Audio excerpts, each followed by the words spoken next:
Welcome back, beautiful souls. This is your tarot card reading for 2025. If the World card is your card of the year, the number 21, this is kind of a magical number of portals and places of alphas and omegas, and could also have some correspondence to those with wanting to reflect on the planet of Saturn, as well as there's just so many associations for this card. Any fixed signs. So let's just go ahead. Give the deck a bit of a shuffle. I am working with a spread that I created for this event called the Nautilus Spread, and there's more information about that in the description box below.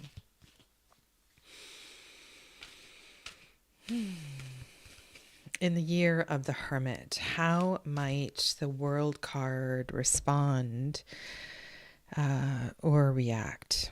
And such an interesting question in terms of this card. So let me just think about this for a second.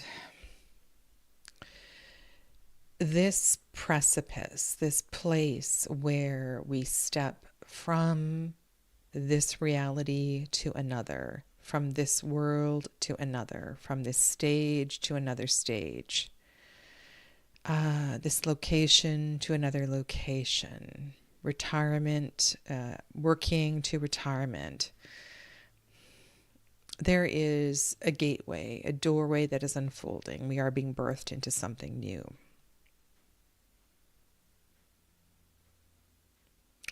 So perhaps in the year of the Hermit, there is an invitation to reflect on this precipice, either side of it really. But maybe it's a kind of a difficult one actually, because when I think about the energy of Saturn, Binah, the birth canal, these kind of openings, we're often going from the dark into the light. So maybe let's work with that. Let's think about how important that reflection is before we emerge. I'll start with that and then see where this takes me.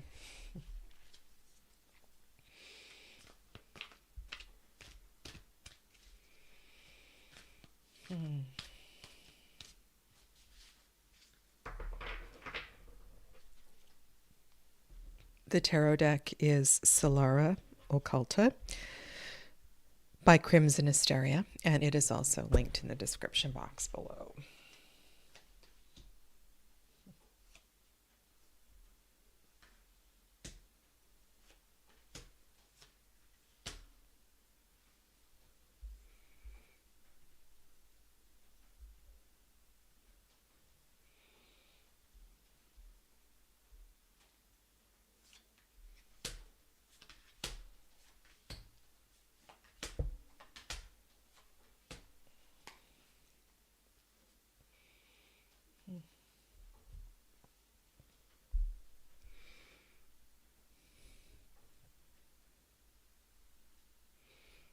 So the card at the center of your reading is the Queen of Swords, and they have made several appearances in this series.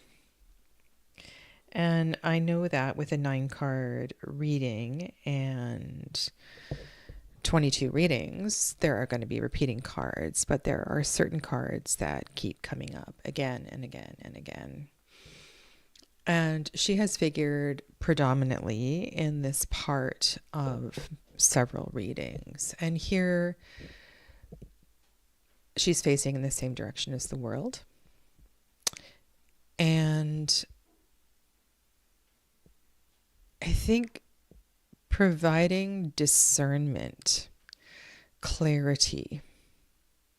Maybe she is also being cautionary and saying, let's be sure we are We want to be clear before we step through this passageway. Also, this is an individual experience. This is something that I need to experience alone. Of all the queens, this queen doesn't really need anybody. They're so strong and so smart and so capable. This is connected to higher thought. Let's pull let's go to the second and third card, and then I'll kind of weave this together for you. Oh, and I also want to speak to this card over here. So the second card is Temperance, and the third card is the Queen of Cups. And the 70, if you want to call it, the 78th card, so the card that was at the bottom of the deck that bookends your reading is the Devil. And when I first glanced at that card, I thought, it really does speak to the Queen of Swords in that choices, perspective, priorities, these kinds of words are really important. Making sure that we move for the right reason, that we make decisions for the right reason. And then Temperance shows up. So this is kind of important here. We don't want to go through this portal until we're quite ready. Do we have we taken the time to, sorry, I can't see what's going on. Have we taken the time to observe anything that's imbalanced right now? So are we acting in a way that supports and respects our intuitive and more receptive self? Is our intuitive, receptive self responding to our need to act and play and dance and sing and run and fight? And then the Queen of Cups, the Water of Water court card, wanting to lean into intuition, receptivity, flow. So, what does all this mean?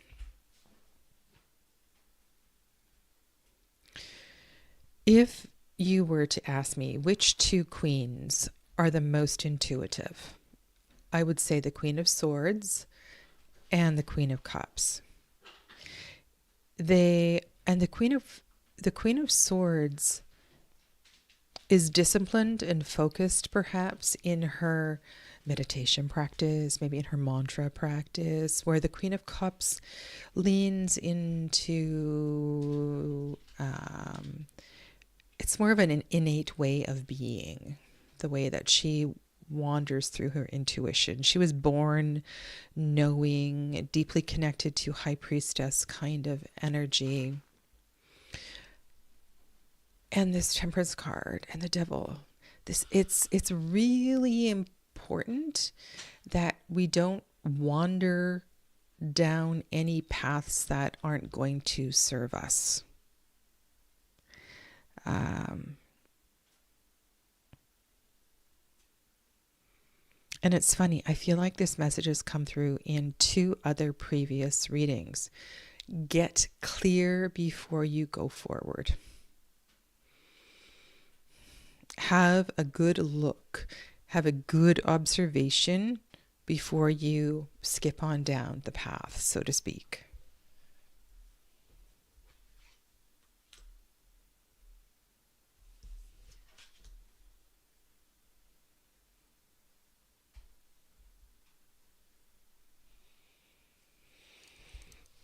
Okay. Oh, I missed a card.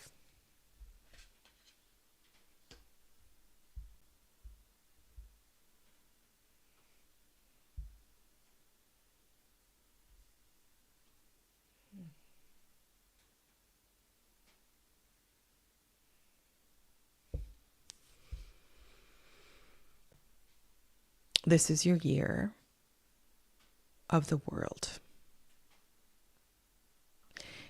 And the next card is the Six of Swords. Seeking peace. Seeking peace of mind. Wanting to step away from the chaos. And then the card that follows that creates chaos.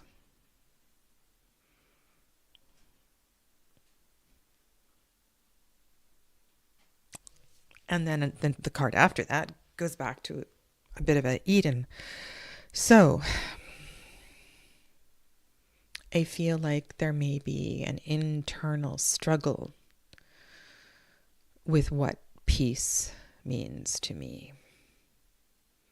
What does it mean to find my internal peace, and maybe prioritizing my peace? And I mean my PEACE, my inner serenity, my inner calm. Because there are things externally that keep tugging at my tethers, at my chains. And I think maybe these chains are important. I want to go forward, but I have these commitments, these responsibilities. I have committees to run. I have young people to support, principles to defend, campaigns to manage. I have a lot going on. And the Queen of Swords is perfectly capable of managing all of these things and doing it well. However, Temperance shows up as the second card because it is very likely she is doing too much, and she might be attached and they controlled by all of these roles in this life that define her.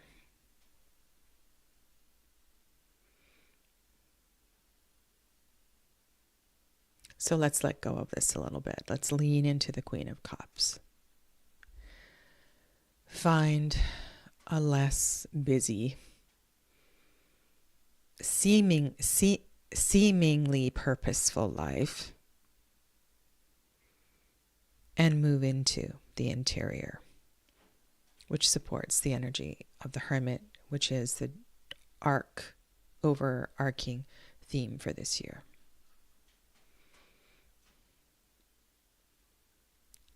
And then the Six of Swords. All right, maybe we do.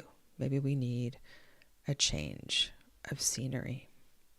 And as I've said before, this reading is not meant to unfold 1, 2, 3, 4, 5, 6, 7, 8, 9. These are interwoven layers. And we know in life, sometimes we go forward a step and then we go back 2, and then we go forward 3 and back 1. And the Seven of Wands shows up. It's like, oh, do I really want to go forward? But then I'm looking at the monsters that are in the water underneath that boat. And maybe the monsters are that wolf in the Seven of Wands.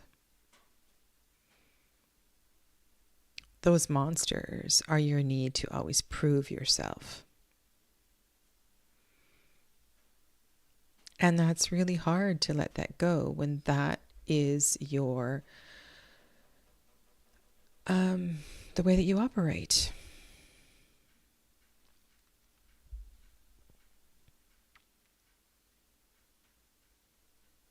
Is this making sense?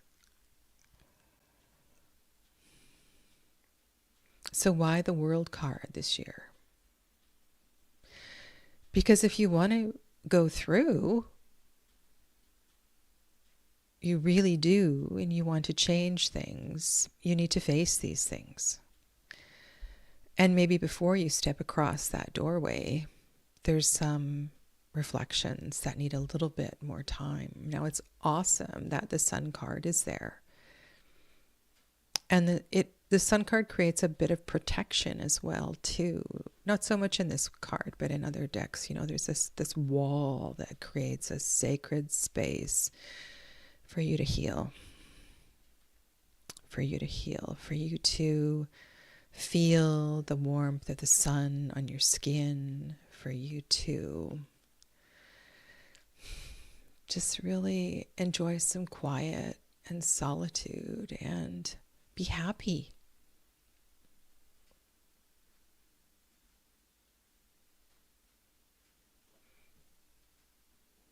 You don't have to do it all. You most certainly don't.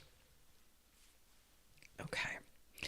So if this is connecting with you, I will be carrying on and revealing the other 3 cards, going a little deeper into this reading in a second part. And I have a members feature on my channel, and if you join the channel, then you can see the second part of these readings, as well as other special things that I do for members on the channel.